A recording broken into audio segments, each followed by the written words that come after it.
afternoon, and welcome to our show. Today we have a very special South Carolinian with us.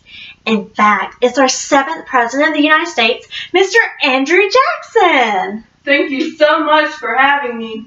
We're so glad that you're here today, Mr. Jackson. I have a few questions to ask you.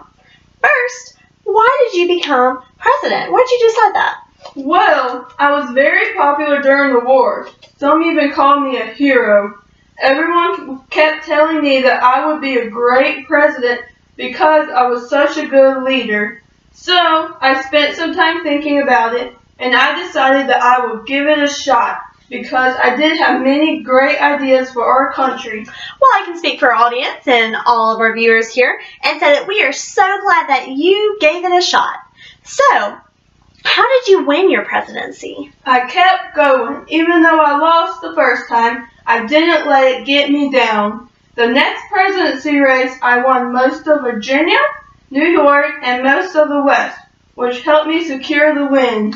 We all admire your courage and determination. So, I hear that you joined the war when you were only 13. That's a young age. What influenced you to make this decision?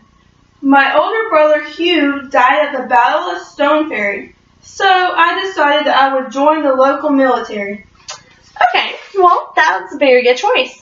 What do you think life would have been like if you would have had a wealthier childhood? I've heard that you had a very poor childhood, so if you had a little bit more money, what do you think that would be like? I wouldn't have learned to work hard, and working hard is what ultimately led to my presidency. I didn't earn my presidency through money or my family's own doing. I earned it on my own. Oh, well, I've also heard, and our viewers may have heard this as well, that you have the nickname Old Hickory. That's a very unique nickname. How did you get it? Well, I was put in charge of the Battle of New Orleans, where I was victorious once again. With only 5,000 men to go up against 7,500 British soldiers, my army only suffered 70 casualties, while the British suffered over 2,000 casualties. So the boys thought it would be funny to name me Old Hickory, just because, just like a hickory tree, I kept going even when the going gets tough. Wow, yeah, that's a great lesson that we can learn from you. So one last question. This is something our viewers have been asking me to ask you today, and that is, how do you feel about being taken off the $20 bill? I feel heartbroken. I did so much for this country. I helped establish the Democratic Party, and I even had the courage to fight the National Bank.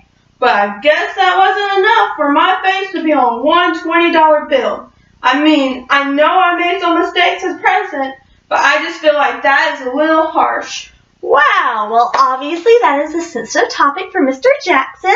So on that note, we're going to end our session today. Mr. Jackson, I am so glad you came to talk to us today. Thank you so much for having me.